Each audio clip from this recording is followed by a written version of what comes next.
Good morning. It is Friday. It is the first Friday in November. And if I had a low, I would say it, still cold outside.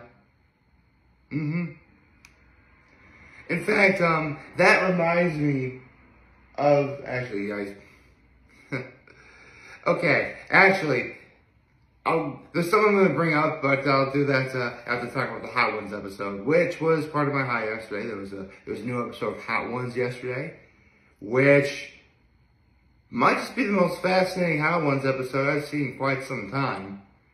Because I had no idea that there was an internet show called Chicken Shop Date. Moreover, I didn't know that they only take... I'll get to that in a second. I would say my act of kindness was, visiting my folks last night, we just had, pizza and wings. Nothing spectacular. Although I was actually kind of surprised. We have, plenty of that leftover ham that we had on Wednesday. We didn't eat any of it. We could have.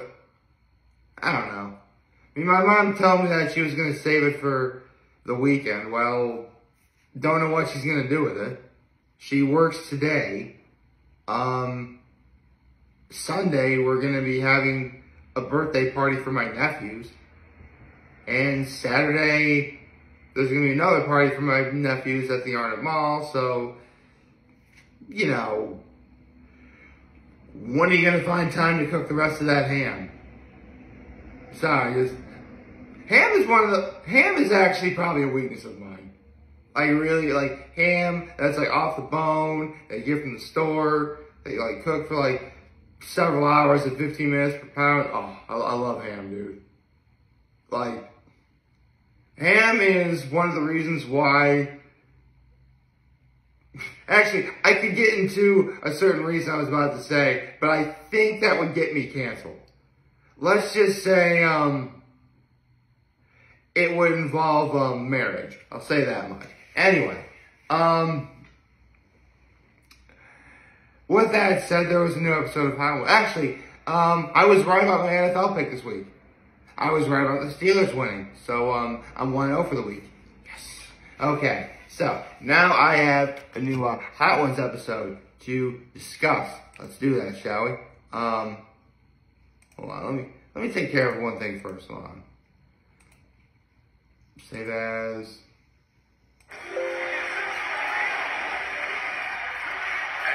I don't know how, but somehow I clicked on a YouTube video. I have no idea how that happened. But there. Let's I hope I don't get copyrighted for that. Oops. I shouldn't. Not even 3 seconds of audio ain't gonna do anything. To be honest, I couldn't even make, there was cheering. That was all I heard. So, I think we're safe. So, I'm not entirely sure how this works, but apparently I mentioned earlier there's a show called Chicken Shop Date, which, in a way, kind of works. It's like Hot Ones in the sense that it's an interview and chicken is involved. But in terms of the format and what happens, both shows, they are vastly different. But, there's definitely some similarities too. So, I guess you could say they're kind of sibling shows, I suppose. The more I think about it, it does make sense that Hot Ones would take place in America, whereas Chicken Shop Date would take place in, Britain or the UK, across the pond. Because, let's be honest, Americans love their chicken wings. We do. If that's a stereotype, then that's a stereotype I'm definitely proud to fall into. Although, speaking of, wings, that does remind me of one of the questions asked in yesterday's episode. I will get to that momentarily. But first, obviously, Chicken Shop Date doesn't take place in it takes place in an actual restaurant. A restaurant that people could just simply walk into and, eat at. However, with Chicken Shop Date, involves a crew, it's sort of like a private, like, one-on-one thing. So, naturally, it would make sense that Sean would ask, like, what the most chaotic thing that's happened during one of her Chicken Shop Date episodes, which is, you got people banging and rattling on the doors. Believe it or not, Jennifer Lawrence was in town, and so the paparazzi followed her. Honestly, what happens in terms of, like, people showing up, which is ultimately why things would get chaotic in the first place, it really does depend on the time of day, which, makes sense. If it's, like, early in the day, I'm sure more people would be out than would, say, near the very end of the day. Or actually, it might be less. I don't know. Shout out to Amelia de Moldenberg. Seriously, I almost had trouble pronouncing that name, by the way. Because Sean asked her if, she's able to tell if a guest is, relaxed and engaged, and how can you recognize it? And usually it's not the very beginning of an episode. Usually about halfway through, the guests will become more relaxed. Like, once you get them to laugh, things get a lot better. However, sometimes you can also have that occasion where it's really great and exciting at the start, but then, there's kind of a lull during the episode, so she'll probably bring out, like, a prop or something. I would like to make one thing clear. I've never seen Chicken Shop Date. I had no idea Chicken Shop Date existed literally until yesterday. So, it kind of makes sense that I have no idea what the props do. So bear with me. Okay. This is one thing I definitely gotta give praise for. Cause, Amelia de Moldenberg is a huge advocate for stating the obvious and or asking simple questions. Because that's everything. Look, it's an interview. And, I get that in interviews, some people ask questions that the person being interviewed isn't comfortable enough to answer. So they'll try and, talk their way around it and stuff like that. It makes sense. I mean, politicians do that all the time. But when you ask, an obviously simple question, it gets easier to answer. They talked about how Amelia de Moldenberg prepares for a red carpet interview, which, the more I think about it, it didn't even occur to me that, because obviously when you think of red carpet interviews, the greatest example was the late, great Joan Rivers, and how she would, interview people on the red carpet before the Oscars. And she always made it look so easy, but it's actually really hard to do. I mean, you gotta worry about where you stand on the red carpet so you don't, get into other people's way as they're walking. You have to, if you're trying to get someone to interview you, or if you're trying to interview someone, you have to stay in the right position where you can at least get in their line of sight. That's exactly what Amelia did when talking to Ed Sheeran. Ed Sheeran, Ed Sheeran doesn't see it anyway. Ed Sheeran wanted to talk to her, though. That's really cool. And she has to prep for everyone. She's been on, red carpets where there've been, over 100 guests. And she comes up with, 4 to 5 questions for everyone. That means she's got around, let's say 400 questions, because that'd be best case scenario. 400 questions for 100 people, and it's quite possible she doesn't even get to them all. Not to mention she has to remember what questions are for what person.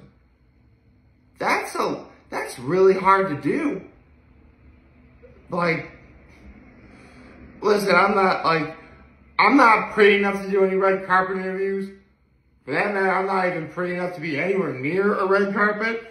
So, clearly I wouldn't know how to do any of that, but, it fascinates me. I never would have occurred to me that red carpet interviews are so difficult to do. But yeah, people like, again, the late Joan Rivers, or in this case, Amelia de Molenberg, making it look so easy. And it's not. So that's really cool. They talked about how to fix the Hot Ones brand, like better sauces. They should keep the black background that they have on set. It was Jake Gyllenhaal that mentioned that Deshaun does too many hand gestures, but listen, hand gestures are perfectly fine. Like, they're how different, I mean, some people have to use hand gestures more than others for terms of communication. In fact, I mean, I'm going to get into this a lot more in December, but that's actually what I do. I myself use hand gestures a lot. Just use hand gesture right there. See? Anyway, my point is, like, if it's something that happens naturally and it doesn't really seem like it's hurting or affecting anyone, like, don't worry about it. Also, no male hair transplants. I get why Sean may have asked about that. But, wait, wasn't it just a Hot Ones episode where he talked about how the fact that he's bald, he can put, like, a cold towel over his head after working out, how good that feels? Huh. I guess Sean misses having hair more than he's let on. Oh well. There was one, okay, so, for Wing 6 and Wing 7, like, it just seemed to, like, I had to rewatch, like, that part of the episode multiple times. Just like, wait, did Sean ask a question on Wing 6? No, he didn't. Like, they just talked about, how she, up until that point, didn't really drink any water.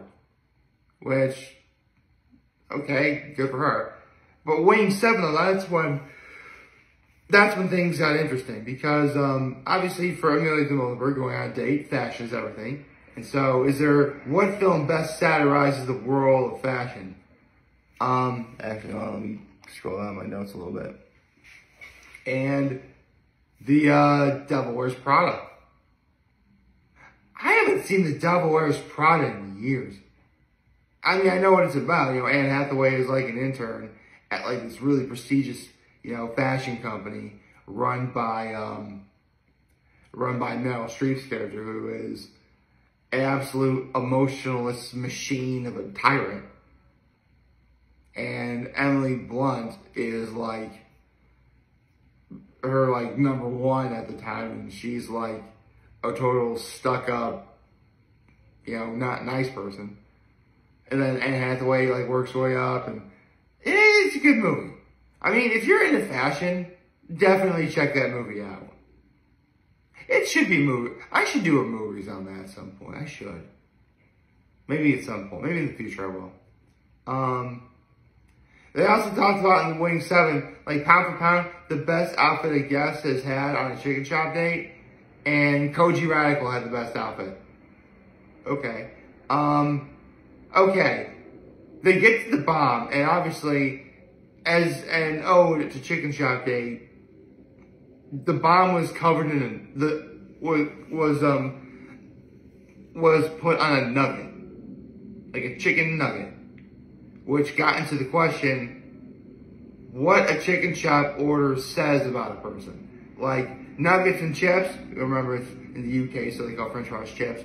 Like, a person doesn't care about what others think. If it's wings and chips, see, I told you there was a thing about wings later. They're like a middle of the road kind of person. And if you have like a classic order, you like what you like. Okay. I've never been to a chicken shop, but now I'm intrigued and kind of want to go. The most important interview she's ever had on Chicken Shop Date, the biggest impact on growth of her channel on Chicken Shop Date, and what fans should check out first if they're unfamiliar with it. So, in this order, Jack Harlow was the most important interview. Louis Theroux had like the biggest impact because Louis Theroux is like a hero of hers. And fans should check out, first if unfamiliar, AJ Tracy and H. Some rappers and celebrities come up with a crazy, like, just H. There's actually a rapper or celebrity called H. Okay. And then, like, for the last dab, there was no question. There was no obstacle, no puzzle to solve, nothing to draw. All they wanted to do is just take a moment of appreciation for the fact that the two biggest chicken interview shows on the internet, Hot Ones and Chicken Shop Date, like, they finally had their crossover. In some, no pun intended, it really was a game of chicken. Like, was Sean gonna have to fly out to the UK where Chicken Shop Date takes place, or did Emilio de Molenberg have to fly out to where Hot Ones is in the States? And the latter wound up happening. Not that it was nothing to brag about or anything, just it was a moment of appreciation that, you know, two of arguably the best interviewers on the internet got together and, you know, talked. And I think that's what makes this episode truly special. Because listen, if there's one thing that we as humankind love, it's seeing certain people or groups of people come together and sharing a meal, breaking bread, sharing conversation, like in some way, shape, or form, interacting with each other. And the very best case scenario is, you know, you become friends out of it. That's awesome. I mean, in fact, that's actually why the Marvel Cinematic Universe works. I mean, what do we love? Crossovers. And, I mean, what were the Avengers movies but crossovers of the greatest Marvel characters ever? There's a lot to think about right there. Anyway, I was going to talk about this in a second. So, Horseheads actually has a game tonight at home, right? I mentioned how cold it was. One moment.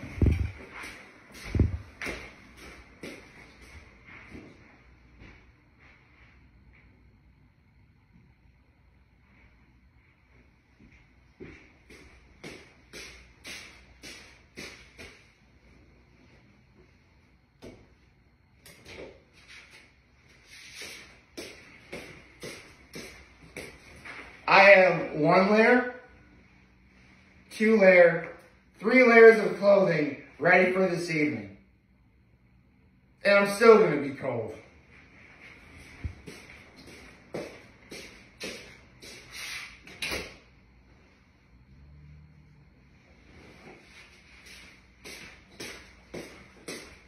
You could say that was a bit of a flex for how ready I am for tonight. But it's a big game. Horseheads is home. Last home game of the year. You better believe I'm going to go. And you better believe it's going to be cold. But a real fan would go no matter what. I mean, listen. Like, full disclosure, I have been to a Bills game before. I don't think I could actually do it in like 15-degree weather though. For the record, I went to... Last time I went... I've only been to one professional football game that was in Buffalo, and that's because the Cowboys were playing. Cowboys lost. Come to think of it, we haven't beaten Buffalo since like 2008. And we are due to play Buffalo this season, so it may be. Maybe this is finally going to be the year. I hope you all like this video. If you'd like and subscribe to the YouTube channel, follow me on social media. As always, I'm very humble to make this video for all of you guys who watched. Enjoy for today, and hopefully you have a wonderful, wonderful, wonderful Friday. And remember, if any of you guys want to talk to me, I will be here to lend you an elder back. Take care and make good choices. 607 all day, baby.